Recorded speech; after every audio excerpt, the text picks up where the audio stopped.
following is a production of DallasCowboys.com and the Dallas Cowboys Football Club. How about them Cowboys?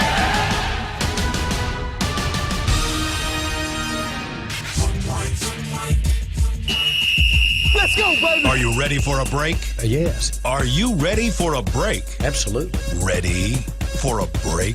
Yeah, and so much for that. It's time for The Break on DallasCowboys.com We were on the break. with Nick Eatman, David Hellman, Ambar Garcia, and Derek Eagleton.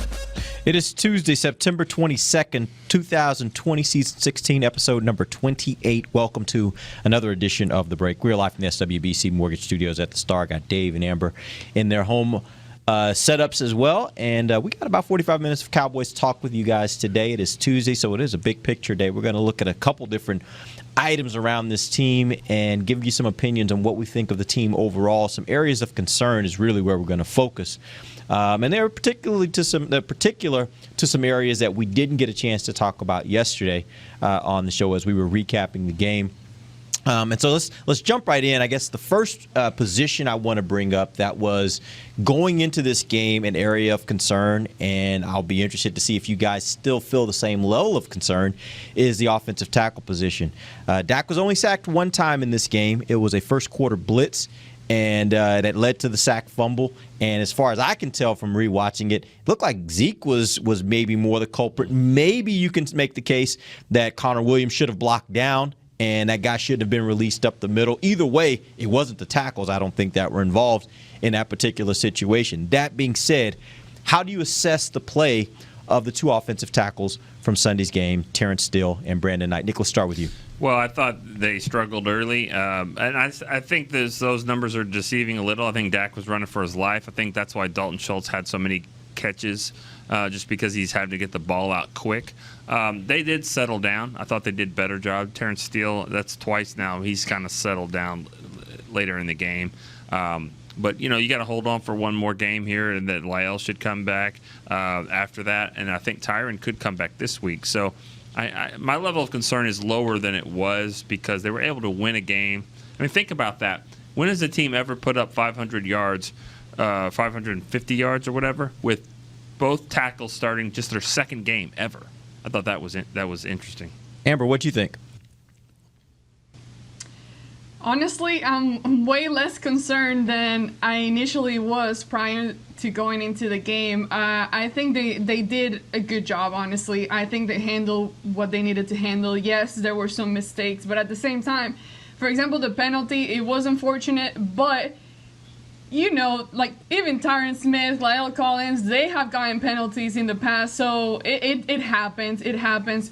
You don't want the opposing team to score on you from a penalty, but it's just part of the game. I think that they did as best as they could as backups, so I'm definitely not as concerned, especially knowing that it won't be for the rest of the year. If it was for the whole season, then maybe we got a problem here. But but right now, knowing that Lael and Tyron are gonna be coming back, I think I'm okay. Dave, how did you assess Steele and Knight? I feel a little vindicated by Brandon Knight's success. I mean, I feel like me and Nick have been driving that train a little bit, back heading into training camp. I was surprised that he didn't get the first look against the Rams at right tackle. I thought they played really well given the circumstances. Now, you wouldn't prefer it. Dak not only was running for his life and had to check down to Dalton Schultz a few times. I mean, he got rocked even on some completions. The long ball to Cooper, he took a pretty nasty shot, which obviously he's a tough guy. So do I want that for a ton of games? Not really, but Seattle's pass rush has been struggling through 2 weeks, so it's nice to think that if you have to do that again this weekend, you might be able to survive it. They played well enough that you can survive it, obviously. Yeah, it's getting really scary how much the two of you guys are thinking alike. Like this is happening way too frequently that Dave and Nick are agreeing on things. Like that's not the fun of this show. Y'all need to be at odds about something, right? Yeah. All right, Nick has this look on his face like, watch this. Oh, okay. Here we go. No, well, I don't know. Go ahead. I don't know. Well, Amber's doing a good job of taking the other side. Well, Amber's always going to be Amber. That's one thing we know about AG.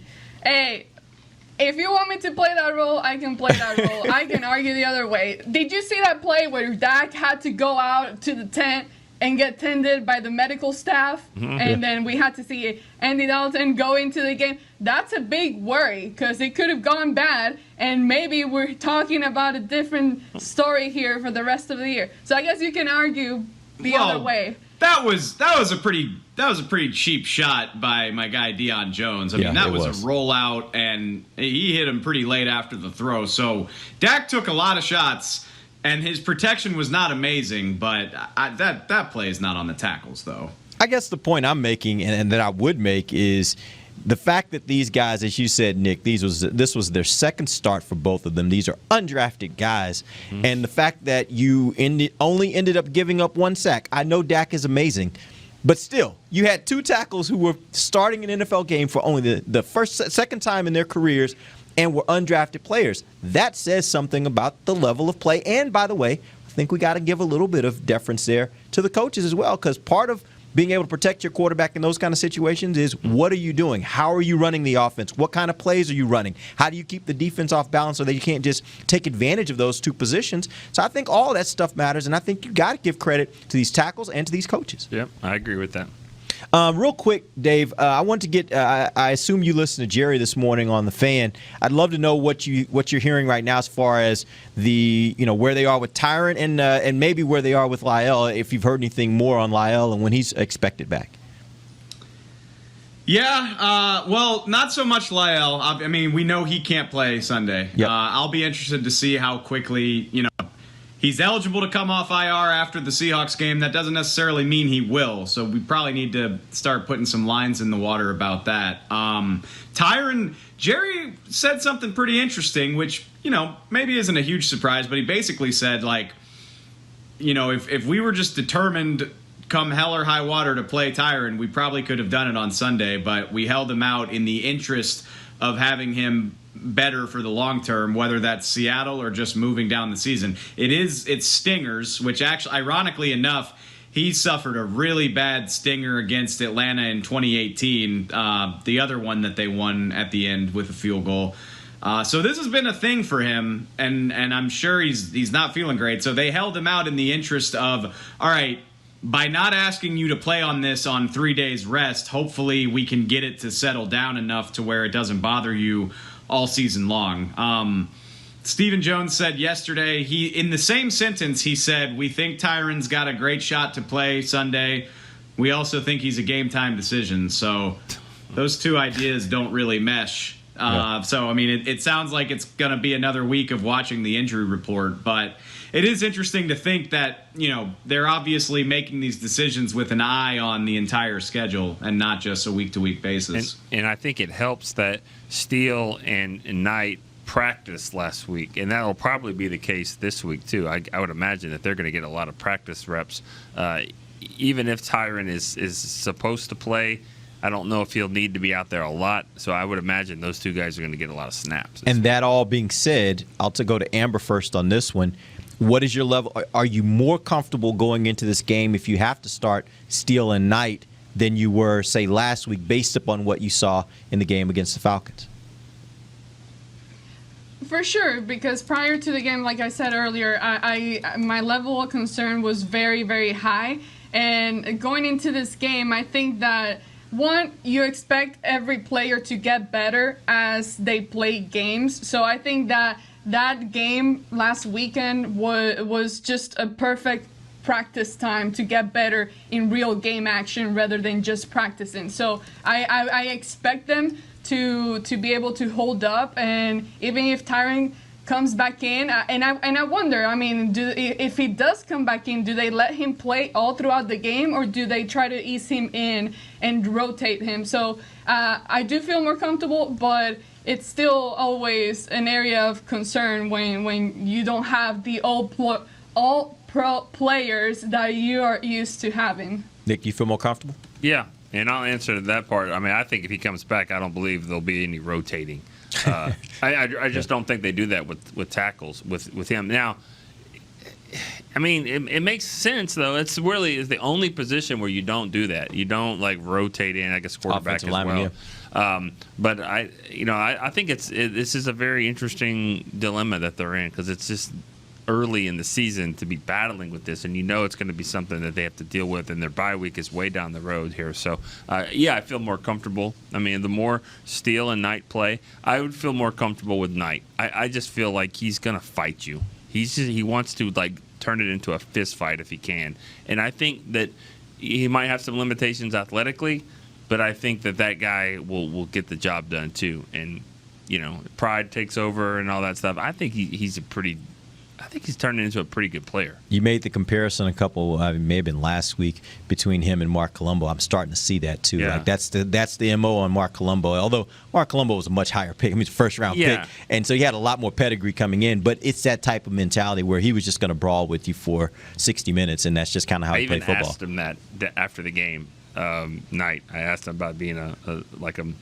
barroom brawler. He was like, "Oh yeah." That's exactly what I like to do. I want to brawl with you. I'm like, okay. We'll take that. All right. Dave, you feel more comfortable? I don't want to steal a segment from our Thursday show when we talk about the Seahawks, but if there's a team where you're going to be compromised to tackle, this is probably the one. Like, these guys don't have edge rushers, which I know that's famous last words, because as soon as you say that, right, they're going to have 5 sacks. But, I mean, their fan base was clamoring all offseason for Clowney and Everson Griffin. Ironically, Everson Griffin winds up here. They don't have a proven guy. Their DPR, Bruce Irvin, tore his ACL the other night, so they don't have him. It's our old friend Benson Mayowa is their most proven pass rusher right now. So if you're gonna be compromised to tackle, this is a favorable game to be doing it. Now, Week 4, when Myles Garrett comes to town, I'm starting to get nervous. But in this game, I feel all right. Yeah. No, the big difference between whatever they got right now and Myles Garrett, I think he's one of the premier pass rushers, young pass rushers in this league. All right, we're going to take an early quick break. When we come back, I want to jump into this defense. We got a lot to talk about on the defense. We're going to talk about both the pass rush and we're going to talk about the secondary, but we'll do that when we come back. This is DallasCowboys.com radio. We're back with a tasty treat that's sweeping airwaves and taste buds. It's new Dr. Pepper and Cream Soda. Let's take a listen. Dr. Pepper and Cream Soda's here. A new combo that's music to my ears, okay. Let's play. Cream Soda and Dr. Pepper time. Pour it in a glass of ice. Music to my ears and mouth. New Dr. Pepper and Cream Soda. A delicious duet. Want to use what the pros use? How about the official men's skincare brand of the Dallas Cowboys, Jack Black? Right now you can get the Jack Black Starter, a curated collection of Cowboys locker room favorites for just $10 with free shipping. The starter includes 4 Jack Black skincare favorites plus a full-sized intense therapy lip balm. Go to getjackblack.com/Cowboys and use the code word TEAMJB. That's getjackblack.com/Cowboys. The Jack Black Starter, $10, free shipping. Since 1865, Stetson hats are American-made with pride right here in Texas. And Stetson is proud to be on the field with America's team. Want to show your Texas and team pride too? You can. By purchasing your own Stetson, you can look just like how the flag guys do on field at every home game. Stetson hats, the official crown of all self-respecting Cowboys and your favorite football team. Get yours today at shop.dallascowboys.com or at stetson.com. It's funny. As we travel places, often we find the places we want to travel aren't really places at all. They're people. They're grandparents, moms, old friends, and new nephews. That's why at American Airlines, we've been using enhanced cleaning measures so you can feel confident every step until you get to them. So as always, our people can't wait to take you to yours. American Airlines. You are why we fly. Back to the break.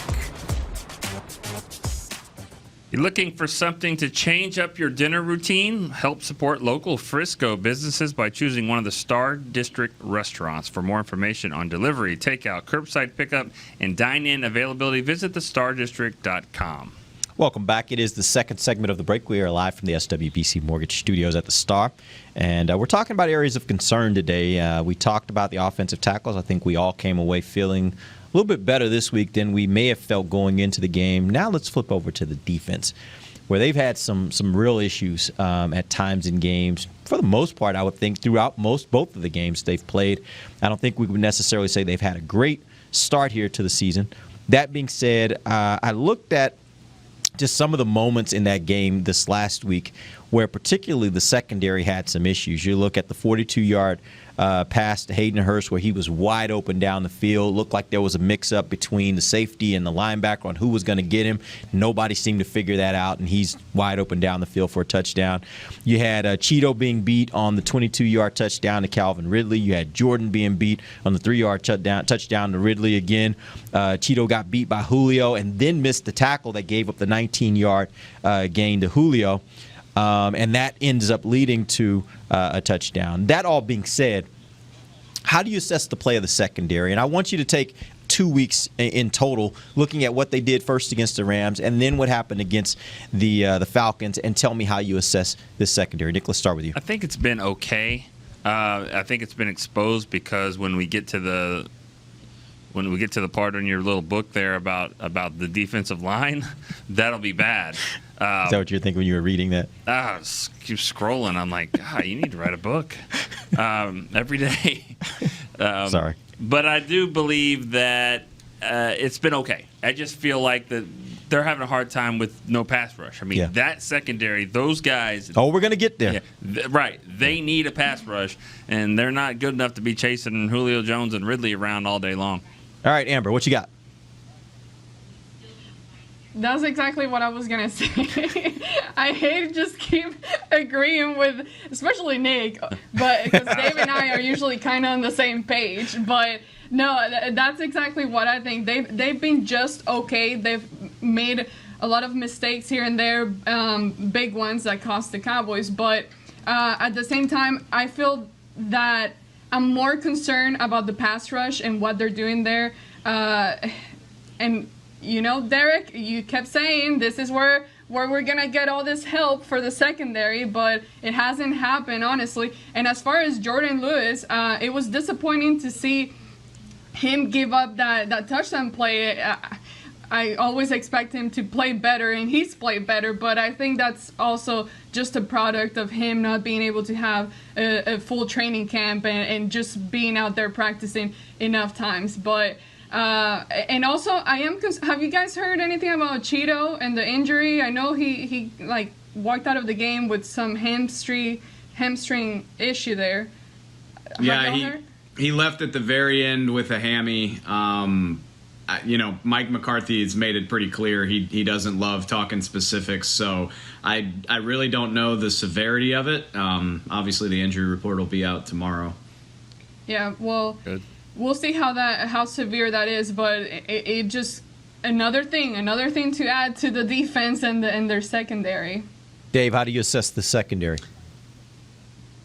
I'll go against the grain a little bit because I feel like I'm always the guy, you know, I hate to say making excuses, but I'm usually the guy that's defending DBs because it's such a hard position to play, and you know, people tend to hold the losses in, you know, they hold it over your head and never credit the successes. So like I'm never going to criticize a guy. Like if the coverage is good and you give to Van Jefferson just a beautifully thrown ball, I'm not going to kill you for that. I thought Calvin Ridley's first touchdown, Cheeto was like one step from, you know, he dives and reaches and he was like one step from breaking it up. I'm not going to kill a guy for that either. Like it's a hard position, but what troubles you is the busts. Like, I mean, come on, guys. Hayden Hurst is a first-round pick. The Falcons traded for him to replace Hooper. He's going to be a focal point of their offense, and they just lost him. Like, I mean, you can't give up touchdowns in the NFL where the guy scoring doesn't have anyone around him. So that, and again, you know, the play on the goal line where Jordan seemed to lose his man as well. I think that was Ridley's second touchdown. Mm-hmm. That's the stuff you got to clean that up because you're going to give up plays when the coverage is good. That's the nature of the game right now. I mean, to have three big busts where people just didn't know what they were doing in the same game, that's what troubles you, and that's going to get you beat when you don't put together a miracle in the fourth quarter. Yeah, I will say this, of all those problems, and by the way, I do think they're all problems. Of all those problems, though, what I've seen from Diggs over the first 2 weeks gets me really excited about him as a cornerback for this team, because I was telling my wife this about the play that he broke up with Julio downfield. To me, I look at that and I'm like, yeah, he didn't necessarily make that interception, but I think just if you watch the way that he was able to recover and get in position to actually break it up, it was a really, really great play. If he gets to the point, and by the way, one of the things that they liked about him is he is a guy that actually can catch. I know these first 2 weeks he's had 2 opportunities and he hasn't come up with either one of them. But once he gets that part down, I think I'm seeing things right now that suggest he's going to be a really good player. That doesn't mean he's not going to get beat. And as you were saying, Dave, cornerbacks get beat. That's a part of it. You're not going to beat. These are NFL wide receivers. A lot of them are really good wide receivers. You're not going to win every time. But if you can win some of the time, and if some of those times you can turn the ball over, then that's when you step into that elite level of cornerbacks in this league. And I'm starting to see some things that makes me think he has a shot at that. Whether he gets there or not, I'm not quite sure. But I do think he has a shot at being one of those better upper end cornerbacks in the NFL. You know, if Cheeto doesn't play this week, which that could be, you know, a big concern, obviously, because you already got Anthony Brown on injured reserve. You just have Jordan Lewis coming back, Diggs. I mean, I think you have to throw in Brandon Carr back into the cornerback mix there, even though they've got him listed on the depth chart at safety. Not that they haven't changed the depth chart around already on us, but I think that he could definitely. I mean, I'm not ready to put Reggie Robinson out there on Tyler Lockett and that beast from Ole Miss. What's his name? Oof. Metcalf. Yikes. God. I mean, he's a tight end running deep routes is what he is. Yeah. That guy's sick. Yeah. We didn't talk about Anthony Brown. What is that injury? Like, it almost just kind of crept up, and all of a sudden he's on IR. Like, is this one of those that's IR to return in 3 weeks, the expectation, or is this like IR for the season? Like, what's the deal? I mean, ribs for 3 weeks. Like, what happened in practice? Is he fighting Apollo Creed? I mean, like, what happened? I don't know. Seriously, like, I don't know. I don't know what's going on with just IR out for three games. It's kind of crept up. Did you guys know anything about that last week, or was it as surprising to you guys as it was to me? No. Well, he showed up on the injury report on Friday, but I mean, guys get dinged up in practice. Like if fans could see practice and see how, you know, it's still football. Like, guys go down. Like, fans would have panic attacks every day. So I saw Anthony Brown pop up on the injury report on Friday. I was like, oh, he probably took a helmet to the ribs or something, whatever. But he goes on IR. And the thing that makes it tricky is typically you only get a couple of guys that you're allowed to bring back. So you can ask people and say, well, you know, is this a designated to return? They don't have to do that this year. Yeah. So as of right now, I'm not sure of the severity. Obviously, it means AB will be gone at least until, you know, he can't come back until after week 5. And I would like to think, I mean, rib injuries, you would like to think, unless he just absolutely broke a bunch of his ribs, you would think it's, you know, a 3 to 6 week injury, I guess. So I lean toward thinking he'll be back, but, you know, not any time to help him against Russell Wilson, unfortunately. All right, let's move on to the front end of the defense. Cowboys were able to get 1 sack this last game. Everson Griffin gets that sack. It was a time in the game when I think they really needed it. So it was a big play for him and for this defense. That all being said, I have basically a very simple question for you guys. What's wrong with the pass rush? Because I think we all expected more at this point. Amber, let's start with you. What's wrong with this pass rush? Sure. I wish I knew what was wrong with the pass rush. Jeez. And I wish they knew because, again, big expectations for this pass rush. A lot of talent there. And unfortunately, they're just not being able to get the job done. And honestly, I don't know what exactly is happening. We talk about DeMarcus Lawrence, a guy that you keep seeing fans asking about him and what's going on. Why is he not playing at the level he should be playing at? And again, that was another question last year. But this year, specifically, my concern is that you always talk about when you got a great guy, you expect him, even if he's getting blocked, you expect that person to be able to create more opportunities for the rest of the line, and that's not happening. There are several guys that are very talented guys, but at the same time, I'm not being able to see any other opportunities being created for the other guys in the line. So I wish I knew exactly what the problem was, but I don't, and it is very concerning for me because I was expecting a lot more, and I was expecting, because of everything I hear from Jerry Jones and Stephen Jones, how we trust that the defensive line is going to be able to help our secondary. Well, I'm sorry, but it's not happening. So I hope they're able to fix it pretty soon, and I still don't know what's happening with DeMarcus Lawrence as far as the injury, because I know I saw the report that he came out of the game. I forgot what they were looking at. I don't remember. The knee. So hopefully that's not something that we see tomorrow pop up, and then here we are with a bigger problem of injuries added up to the list of guys that are injured, key guys that are injured for these upcoming games. But yeah, I hope Dave and Nick have better answers. Well, according What else? Go ahead. I was just going to say, according to Jerry Jones, he said this morning on his radio call that as far as his health, DeMarcus Lawrence is fine. He said he may be nicked up a little bit, but his health is fine. This is not a situation where he feels like DeMarcus Lawrence is injured to the point where he can't play and can't play well. That was, again, those are the words of Jerry. But you know, for example, you hear of certain injuries. For example, Chris Jones. I was just recently finding out this year about the injury that he was dealing with last year and that he was playing. And even though they're obviously very different positions here, but you hear it all the time about guys that are dealing with certain type of injury, and although they're still able to play, it does affect them in the game and the level that they're able to perform. So even though he might be fine to play into the game, that's going to be in the back of my mind as to how well he can deal with that injury during an actual game. This reminds me of the movie The Program, where the coach walks up to the player and says, "Are you injured or are you hurt?" Because guess what? In football, everybody's hurt. Like, that's just the nature of playing football. You're going to be hurt. Injured means you can't play. And it sounds like right here what Jerry at least is saying is that DeMarcus is hurt, not injured. Hurt. Go ahead, Dave. That movie came out in '93, so you and I got that. I don't know. Dave's seen that, haven't you, Dave? I've heard the line. I've heard all of that stuff. I was gonna say, I love it. It's a fun, interesting paradox. Is, you know, everybody gets dinged up, everybody's dealing with something.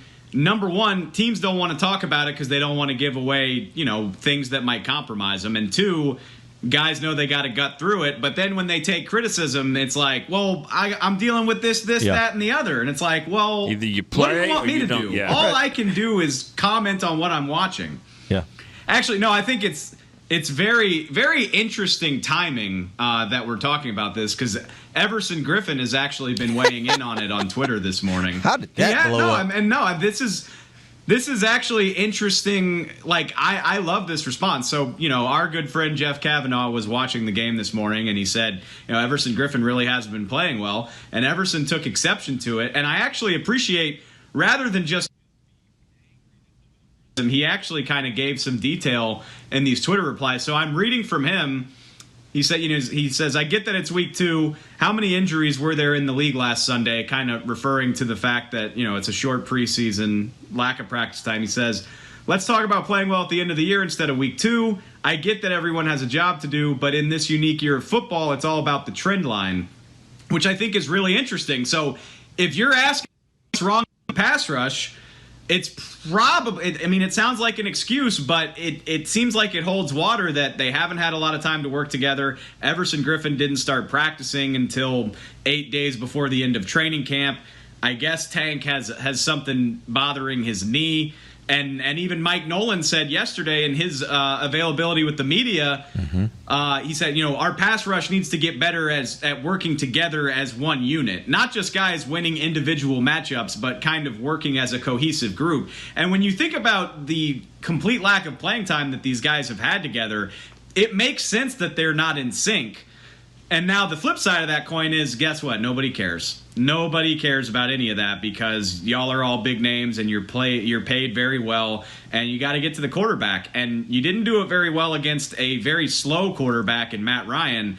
So how am I supposed to have confidence that you're going to do it against Houdini? Because that's what Russell Wilson is. So I get where Everson Griffin is coming from, and I understand that there are a lot of factors getting in the way of just hitting the ground running. I bet they'll be a lot better in Week 10 than they are right now, but that doesn't matter. You got to find ways to win football games, and sacking the quarterback is a big part of that. So that was a mouthful, but I think I covered it. No, and I think it also comes with the territory. When you are highly paid, when expectations are really high, you look at those pass rushers. I think we all, watching during training camp, believed that was going to be the strength of that defense. And if the defense was going to be any way better than it was last year, it was going to be because of those three guys in particular. And so there is an expectation. And I think, to be honest with you, when they want more money, they throw it out there that they're those kinds of players. So I think you can't have it both ways. You have to step up to the occasion when it's time to perform. Nick, what do you think of this pass rush? I think I got asked on Twitter in the game, where's this pass rush? And I said Frisco. I mean, that's the Ford Center. You left it in Frisco. That's where it was. That's where we saw it, and that's where they were. I haven't seen it since then. I am glad that the tweet I was about to fire off that said I thought they signed Everson Griffin. I didn't do that. I decided not to do that in the middle of the game. It was like midway through the third quarter. I was like, I thought they signed Everson Griffin, but then I was like, nah, it's fine because he'll probably come up with a big play. I even thought that, and thankfully he did. I think Amber and Dave are right about all that they said. I mean, it's just this. It's on them. This is what they keep adding to. It would have been nice to have Gerald McCoy. I think he would help there in the middle because I think the best guy that is getting back there is Tristan Hill.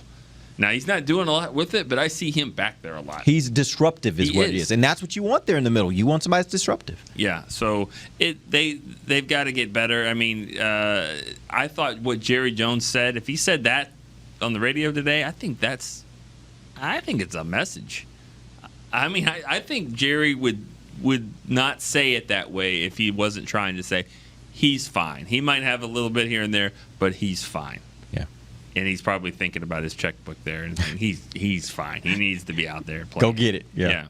All right, we're going to take our final break. When we come back, I want to talk. Go ahead, Amber.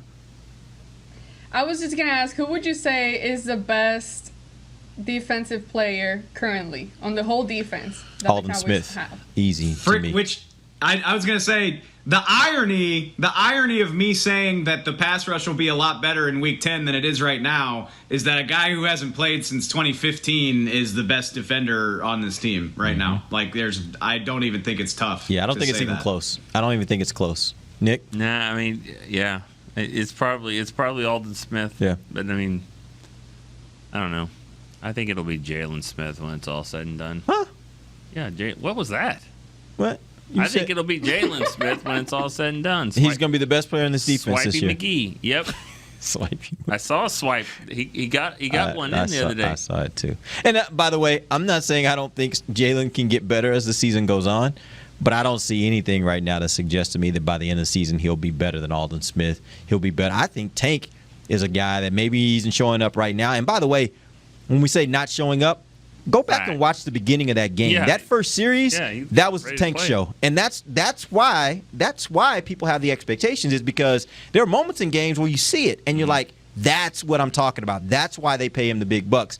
It's just in other moments it's not there. But that first series, he made some outstanding plays, I thought. I mean, just his ability to be able to get around blocks, get off blocks, and then make a tackle, like, he made some really good plays. So, yeah, I think there are probably 4 or 5 guys I would think have a chance of being the best player on this defense before I would get to Jalen. Again, I know we're going to break, but Mike Nolan knows how to coach defense. He knows how to figure things out. No, he does. He's been around too long not to know he knows how to coach defense. He's trying to figure out what he's got here. Is this the same D-Law you saw on tape, the same Griffin, the same Poe, all that stuff? You watch. They'll start mixing in some blitzes and things like that here and there to kind of be disruptive.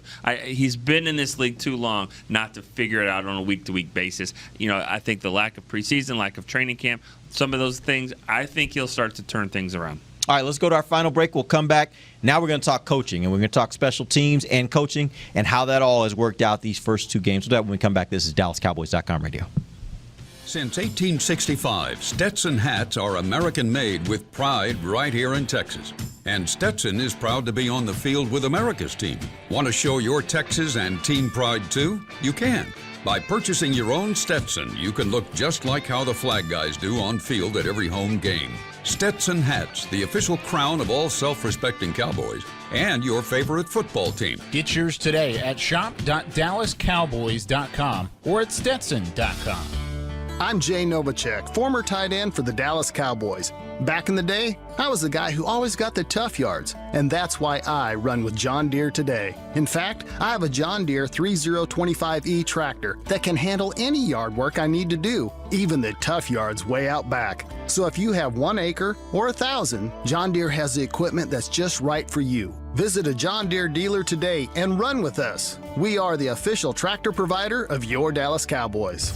Want to use what the pros use? How about the official men's skincare brand of the Dallas Cowboys? Jack Black. Right now you can get the Jack Black Starter, a curated collection of Cowboys locker room favorites for just $10 with free shipping. The starter includes 4 Jack Black skincare favorites plus a full-sized intense therapy lip balm. Go to getjackblack.com/cowboys and use the code word TEAMJB. That's getjackblack.com/cowboys. The Jack Black Starter, $10, free shipping. We're back with a tasty treat that's sweeping airwaves and taste buds. It's new Dr. Pepper and Cream Soda. Let's take a listen. Dr. Pepper and Cream Soda's here.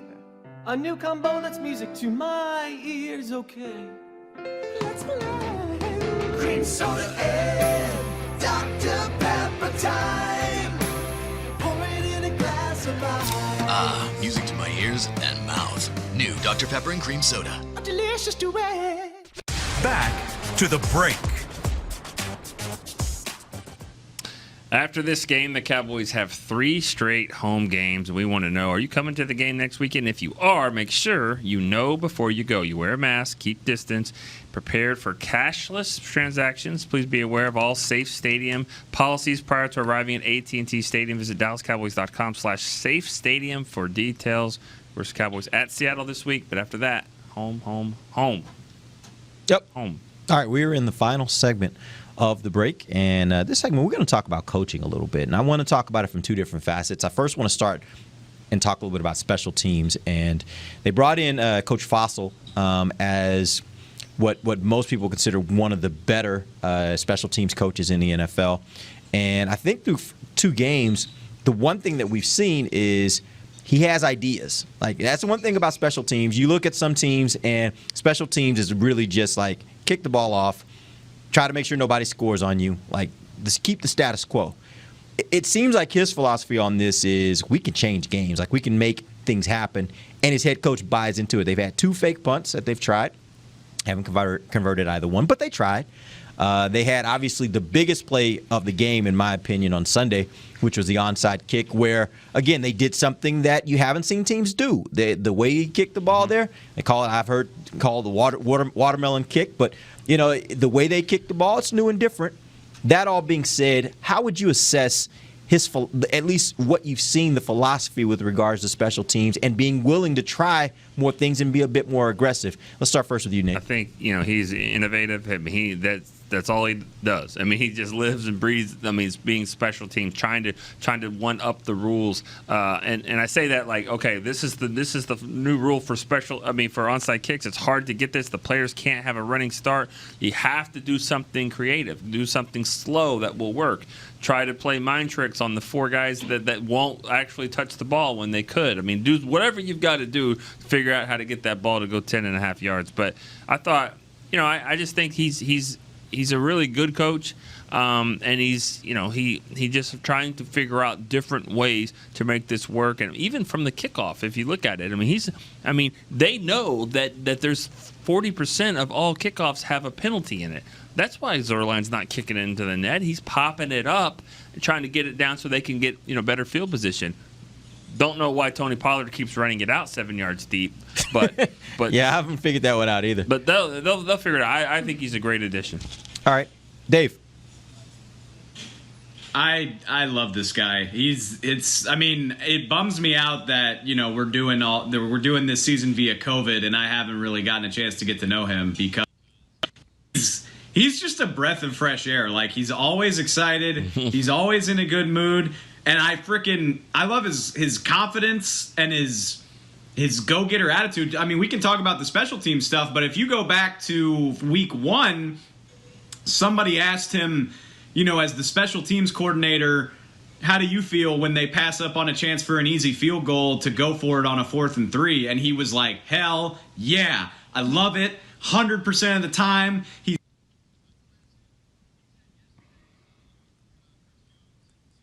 I don't know if we lost Dave there. I think we may have lost Dave there for a second. Amber, why don't we go to you? Let's talk a little bit about the special teams and what the coach is doing there. You like it? You don't like it? Are you talking to me now? Yes. Yeah. Amber. He was saying some good stuff too. I know. He was on a roll, and I think we just lost him. All right. Well, Am I back? Yes, you're back. Oh boy, I'm sorry. I'm sorry, y'all. Yeah, I was on a roll. Damn it, it's fine. Oh no, he said yesterday. Somebody was like, they asked him about the first fake punt that failed, and he was like, "When we do it again, we'll get it." And I was like, "I love your confidence, my man. That's awesome." He's just fun. I like his aggressive attitude, his attention to detail. Somebody asked him yesterday, "Did you kick the onside kick toward the Dallas sideline on purpose so that Atlanta's coaches wouldn't be able to yell at their players about what to do?" And he laughed and said no comment, which means yes, by the way. Right. So I love that he took the time to think of that. Like, that's the type of stuff that we would have complained that the old coaching staff doesn't think that far ahead or think that minutely about it. So I got a lot to say about it, clearly, because I'm a big fan of this guy. Yep, me too. What do you think, Amber? Well, I love him as well. I think that he's great, and I do have full confidence that special teams will keep improving as the season goes on. And one of the things I remember he said in one of his initial interviews when he first got here with Dallas, I remember him saying that his hope is to make special team players feel like they matter, like they are important, just as important as any of the other guys. And that stuck to me at the time because I'm like, I love that kind of mentality, because you need to make every person feel like they matter. So his whole mentality, I absolutely love him. I think that the game changing, like the way that he's choosing making these decisions that could be game-changing plays, that goes along with what he said initially about making players feel like they matter. Like, this play is important. We're going to make it happen. We have a chance to make a game-changing decision here and all that. So I just think they're going to keep doing better. There's been mistakes. It all goes back to execution, but players will keep improving, especially when you got that type of leader leading them. I think that they're just going to get better. Let's extend out, Nick, and I'm going to ask you this question. Let's extend out to the broader head coach and some of the decisions that he's made so far in 2 weeks. You think about this. In 2 weeks, Cowboys have had 2 fake punts. They've had a 2-point conversion attempt that they tried earlier than some people thought they should have. They had a 46-yard field goal at the end of that game, which we didn't talk about yesterday, but they settled for 46 yards. And they probably could have been a little more aggressive, tried to get more yards. They settled for 46. It worked out, but they settled for 46. And then they had the 4th down attempt in week 1, where instead of taking an easy field goal, they attempt a 4th down conversion. Now, all of those, except for settling for the 46-yarder, went against them. Right now, when you look at the coaching decisions that have been made, he's obviously a very, very aggressive coach. That being said, though, do you think that this is a problem, or do you think it's just a different way of doing things that we're all going to have to adjust to because he's just more aggressive? A different way of doing it. I mean, just completely different way of figuring out how to manage a game. And right now he's 1-1. I mean, that's probably, I'm not going to say he's going to be 50-50 all year long, but yeah, I mean, we're everybody would do, things differently. We say it all the time. We joke around. You coach your team, I'll coach my team. And literally, he coaches his team. He does it his way. And there's some people that believe that they only won the game because he went for two. I'm not necessarily a believer in that at all, but I just think there are some people think that actually worked out for them and why that they won. But, I like his ideas. They're different. They're new and fresh. You're not going to agree with all of them. Amber.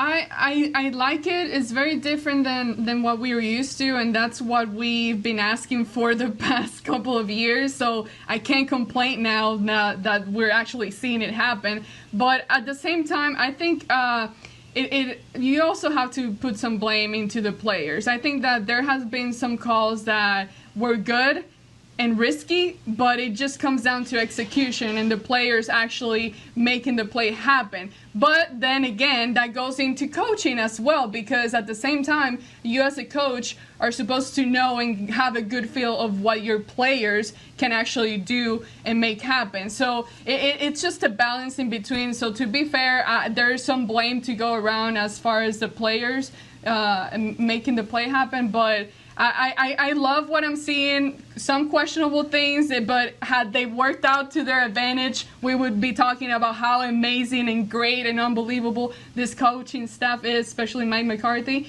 But it hasn't necessarily fully worked out just yet. But I do think, just like I said about special teams, I do think that as time goes on, they're going to be able to improve and get better the more they keep practicing together. Obviously, that preseason was crucial for everyone around the league. We know that, but I think given time, we'll be able to be cheering more than being questioning those play calls.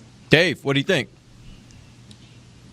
I absolutely and unequivocally love it, and that's even I still don't love the 2-point conversion call. We don't have to do all that again, but give me the coach that's going to do that stuff. Give me the coach. I mean, God, how much time have we spent talking about whether or not Mike McCarthy cares about analytics? I mean, that's what that is. That's what that is. I didn't like the second fake punt call. I don't care. I'm always going to be in favor of being aggressive to give your team the best chance to win. I mean, we spent 8 years complaining about Garrett, and I feel like what a lot of people are saying is, I want you to be aggressive when it's 4th and 2 on the opponent's 35-yard line. Like, that's not aggressive. That's obvious. So I love this idea of thinking outside the box. I say keep doing it because I think they have the talent that it'll pay off way more often than not, even though we haven't seen it through. But keep doing it. All right. Nick, real quick, you had a little story you wanted to give us before we end the show. I forgot to tell you all this yesterday. I thought this was funny. At the end of the game, it's not related to Fossil. End of the game, I'm like running down to try to get to the elevator to get down to the field right after the kick. Everyone's going nuts. There's about 13 guys in front of me in this hallway. They're huge guys too, and they're all pissed, and they're all kind of cussing. And I'm trying to weave through to get through the elevator and all that. Get there, and then if 6 or 7 of them get on the elevator, there's not really safe distancing on there. And it turns out it's the Falcons practice squad that they sit up in a suite or whatever, and they're pissed off because they can't believe it. And one guy was like, "Man, I wasn't here, but this has got to be the same feeling for losing that Super Bowl like that." And I'm just thinking, that's probably not the same. Probably feeling. not the same. Close. Not the same. He's like, I know how. No, he said, now I know how those guys felt after losing the Super Bowl like this. And I'm just like, I don't think that's actually the same at all. But it's just funny when you think about the practice squad. They travel these guys, and then they're up there. They're pissed off too. Another funny thing is C.J. Goodwin. I told Dave this yesterday. He actually was on the Falcons for that game in the Super Bowl and all that. And then here he is, 3 years later, recovering, watermelon sugar high down there, spinning there and makes the play. No, I even though it wasn't. That would have been the headline if we knew that. Yeah, go ahead, Dave. Of all the people to make the Harry Styles joke on this show, I would have not guessed it would be you. I would have not guessed that. Yep, that would have been the headline of that if we knew that was called the watermelon kick. Oh, yeah, no doubt about it. Oh, now we know, and we'll never see that kick again. Oh, probably not. All right, guys, we appreciate you joining us. We're back tomorrow. We got Bucky Brooks joining us, as he does every week. He's going to talk to us about the Seattle offense. And good luck with that one. That's going to be an interesting conversation we'll have with him. Till then, for Nick Eatman, Dave Hellman, Amber Garcia, I am Derek Eagleton. This has been The Break, live on DallasCowboys.com radio. This has been a production of DallasCowboys.com and the Dallas Cowboys Football Club. How about this, Cowboys? Yeah!